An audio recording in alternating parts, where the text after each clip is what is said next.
नमस्कार, स्वागत है आपका। आप देख रहे हैं उत्तर भारत और मैं हूं आपके साथ श्रेया दीक्षित। प्रधानमंत्री नरेंद्र मोदी ने कहा, काशी को तो जैसे उसके हाल पर छोड़ दिया गया था, इसलिए आज मैं हर काशीवासी के सामने एक सवाल उठा रहा हूं कि आखिर कौन सी मानसिकता है जिसके चलते पहले काशी के विकास को वंचित रखा गया। 10 साल पहले की स्थिति को याद कीजिए, बनारस को विकास के लिए तरसाया जाता था। अपनी काशी बहुरंगी सांस्कृतिक नगरी है। यहां भगवान शंकर का पावन ज्योतिर्लिंग है, मणिकर्णिका जैसा मोक्ष तीर्थ है, यहां सारनाथ जैसा ज्ञान स्थल है। दशकों दशक बाद बनारस के विकास के लिए इतना काम एक साथ हो रहा है, वरना काशी को तो जैसे उसके हाल पर छोड़ दिया गया था। इसलिए आज मैं हर काशीवासी के सामने एक सवाल उठा रहा हूं, आखिर वो कौन सी मानसिकता है जिसके चलते पहले काशी को विकास से वंचित रखा गया। 10 साल पहले की स्थिति याद करिए, बनारस को विकास के लिए तरसाया जाता था।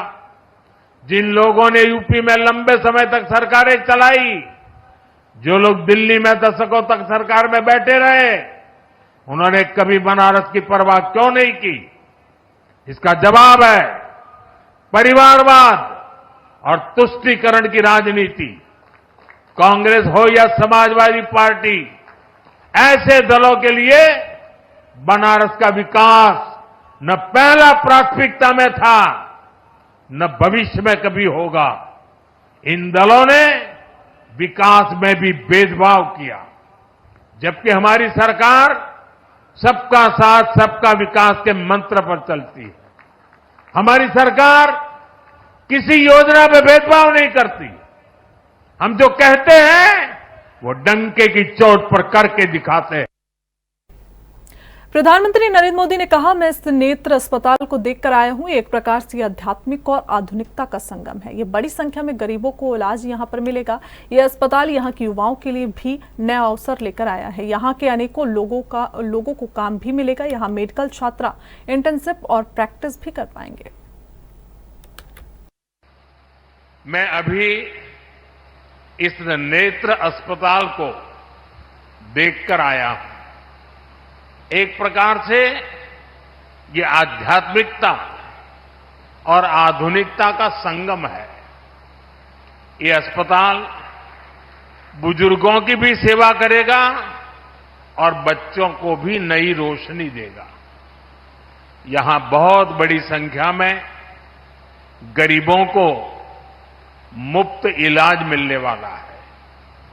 ये नेत्र अस्पताल यहां के युवाओं के लिए रोजगार के भी नए अवसर लेकर आया है। यहां मेडिकल कॉलेजों के छात्र इंटर्नशिप कर पाएंगे, प्रैक्टिस कर पाएंगे। सपोर्ट स्टाफ के तौर पर भी यहां के अनेकों लोगों को काम मिलेगा। साथियों, शंकरा आई फाउंडेशन के इस नेक काम से जुड़ने का इसके पहले भी मुझे अवसर मिला है। मैं जब गुजरात का मुख्यमंत्री था, तब वहां भी शंकरा नेत्र अस्पताल खुला था और आपके गुरुजी के सानिध्य में मुझे उस काम को अवसर मिला था और आज मुझे आपके सानिध्य में इस कार्य का अवसर मिला है। और मेरे लिए एक बहुत संतोष का विषय है। वैसे पूज्य स्वामी जी ने बताया भी, मेरा एक और सौभाग्य रहा है। श्री कांची कामकोटि पीठाधिपति जगतगुरु शंकराचार्य चंद्रशेखर सरस्वती महास्वामी लिंग मिगल का मुझ पर बड़ा आशीर्वाद रहा। परमाचार्य जी को अनेक बार उनके मऊरानीपुर में बुंदेलखंड संयुक्त मोर्चा के तत्वाधान में कुंवर विक्रम सिंह तोमर के सहयोग से मोहल्ला पुरानी मऊ से एक विशाल पद यात्रा निकाली गई, जो सराफा बाजार होते हुए परमट चौराहा, रानी लक्ष्मीबाई चौराहा पर सभा आयोजित की गई, जहां पर दयानंद स्कूल में संपन्न की गई, जिसमें राजा बुंदेला का नगर में अनेकों जगह भव्य स्वागत किया गया। पद यात्रा गाँव-गाँव, गली-गली जाएगी। इस यात्रा का उद्देश्य बुंदेलखंड राज्य पृथक किया जाए, जिसके लिए निरंतर सरकार से मांग की जा रही है। मैं अकेला नहीं हूं और नाम मेरे द्वारा हो रहा है। ये 18 संगठन हैं, इसको संयुक्त हम लोगों ने एक मोर्चा बनाया है, जिसमें आपके सुरेंद्र सिंह जी हैं, कुंवर सत्येंद्र पाल जी हैं, बाकी और सारे लोग हैं। हमारे मित्र डॉक्टर आश्रय सिंह जी हैं, हमारे सहयोगी सोनू जी हैं, हमारे सहयोगी राय साहब हैं, सुधीर जैन हैं। सब लोग मिल मिला के हर दल का जो अलग अलग जगह जाके बुंदेलखंड की बात कर रहे हैं, उनका एक संयुक्त मोर्चा बना है। कौन सी यात्रा निकाली जा रही है? ये 12 तारीख से हम लोगों ने अपना उसमें दशहरे के दिन से ललितपुर से शुरू की है और 24 तारीख तक इसका समापन झांसी में होगा। एक जिला पूरा हमने कंप्लीट किया और एक आधा जो बाद में पूरा होगा। हमारा इस कार्यक्रम का नाम है, इसके जो प्रोग्राम है उसका नाम है गांव गांव पांव पांव। हमें ये लगता है कि हम शहर में लोगों से चर्चा कर चुके हैं और शहर वाले लगभग तैयार हैं बुंदेलखंड के लिए, लेकिन गांव का जनमानस अभी भी भोला है, वो समझ नहीं रहा है। तो हमें संपूर्ण रूप से अगर कोई क्रांति लानी है राज्य के लिए, तो पूरा शहर, पूरा गांव हमारे साथ खड़ा हो, जिसकी वजह से हम लोग एक गांव गांव पांव पांव की यात्रा कर रहे हैं। ये यात्रा कहां से होकर निकलेगी? ये उत्तर प्रदेश के सभी 7 जिलों में जाएगी। पहले चरण में हम झांसी कर रहे हैं, दूसरे चरण में हम उरई जालौन करेंगे, तीसरे चरण में राठ मीरपुर महोबा करेंगे, चौथे चरण में हम बांदा और फिर चित्रकूट पर इसका समापन होगा।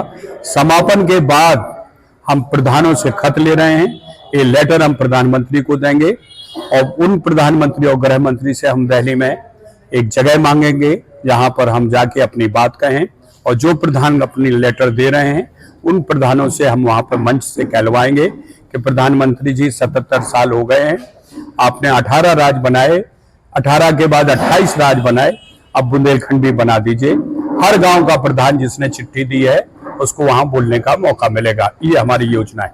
ऐसी क्या आवश्यकता पड़ गई कि आप खुद एक बुंदेलखंड विकास बोर्ड के उपाध्यक्ष रहे हैं और आपको बुंदेलखंड मांग के लिए सड़कों पर उतरना पड़ रहा है? क्या आवश्यकता मतलब मैं समझा नहीं, इसकी मेरी कोई आवश्यकता नहीं है। इस 5 करोड़ बुंदेलखंड की लोगों के लिए है। यहाँ का जो हाल है बद से बदतर है। हमारी नदियों का पानी, हमारी बिजली, हमारा खनिज जब जा रहा है तो कोई ना कोई तो खड़ा होगा।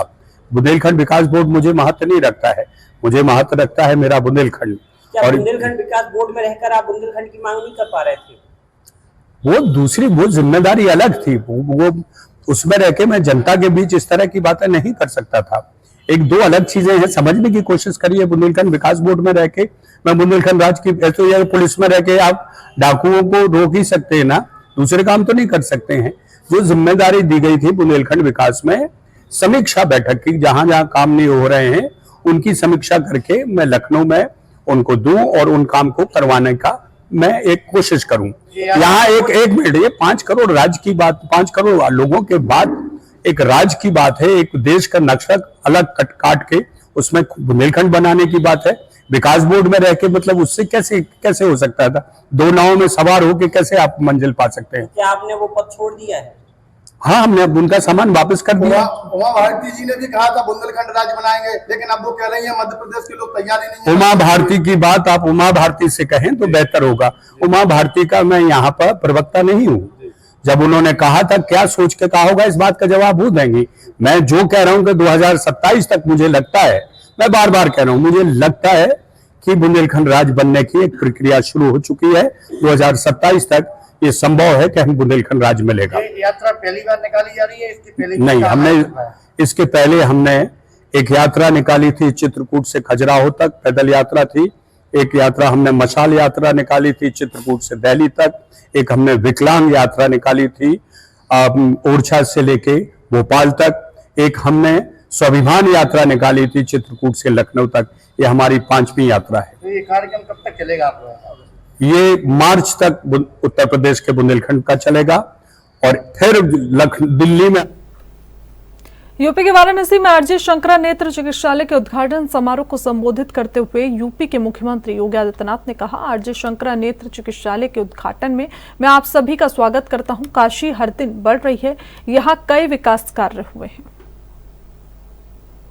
काशी में आरजे शंकरा आई हॉस्पिटल के उद्घाटन समारोह में मुख्य अतिथि के रूप में उपस्थित दुनिया के सबसे लोकप्रिय राजनेता, भारत के यशस्वी प्रधानमंत्री आदरणीय श्री नरेंद्र मोदी जी, जगतगुरु शंकराचार्य पूज्य स्वामी विजेंद्र सरस्वती जी महाराज, उत्तर प्रदेश की माननीय राज्यपाल श्रीमती आनंदीबेन पटेल जी, उत्तर प्रदेश शासन के उप मुख्यमंत्री और स्वास्थ्य मंत्री श्री ब्रजेश पाठक जी, शंकर आई फाउंडेशन से जुड़े हुए सभी पदाधिकारीगण और आज के इस समारोह के सहभागी बन रहे देश से, दुनिया से और काशी के भी सभी उपस्थित महानुभाव, मैं उत्तर प्रदेश वासियों की ओर से, काशी वासियों की ओर से आदरणीय प्रधानमंत्री जी का, जिनकी प्रेरणा से काशी के सेवा के और विकास के इस अभियान में एक नई कड़ी पुनः जुड़ी है, इस अवसर पर मैं उन सबका आप सब की ओर से आदरणीय प्रधानमंत्री जी का हृदय से मैं स्वागत करता हूं, अभिनंदन करता हूं। मैं आभारी हूं जगतगुरु शंकराचार्य पूज्य स्वामी विजेंद्र सरस्वती जी महाराज का, जिनके आशीर्वाद से शंकर आई हॉस्पिटल फाउंडेशन की ओर से उत्तर प्रदेश में शंकर आई हॉस्पिटल की इस द्वितीय शाखा का शुभारंभ आज प्रधानमंत्री जी के उद्घाटन के साथ ही काशी में आज होने जा रहा है। शंकर आई फाउंडेशन देश के अंदर नेत्र रोगियों को एक नया जीवन देने का एक प्रतिष्ठित अभियान है। जगतगुरु पूज्य शंकराचार्य जी महाराज की प्रेरणा से 1977 में चला यह अभियान आज देश के विभिन्न क्षेत्रों में शंकर आई हॉस्पिटल के अलग अलग प्रतिष्ठित हॉस्पिटल के माध्यम से लोगों के जीवन में एक नई रोशनी लाने का कार्य कर रहा है। और आज काशी के साथ कांचीपुरम से काशी तक की इस यात्रा के लिए मैं एक बार फिर से जगतगुरु शंकराचार्य जी का और शंकर आई फाउंडेशन से जुड़े हुए सभी पदाधिकारियों का हृदय से अभिनंदन करता हूं, स्वागत करता हूं। आदरणीय प्रधानमंत्री जी की प्रेरणा से, उनके मार्गदर्शन और नेतृत्व में काशी पिछले 10 वर्ष में न केवल विकास के नए रूप में हम सबके सामने देखने को मिला है, बल्कि शिक्षा और स्वास्थ्य के क्षेत्र में भी नित नए प्रतिमान काशी ने रचे हैं। बाबा विश्वनाथ की इस पावन धरा में विकास की और सेवा के जो नए नए प्रकल्प यहां जुड़े हैं, लगभग 2500 करोड़ रुपए की लागत से केवल स्वास्थ्य के क्षेत्र में ही। फिलहाल उत्तर भारत में बस इतना ही। देखते रहिए ANB न्यूज।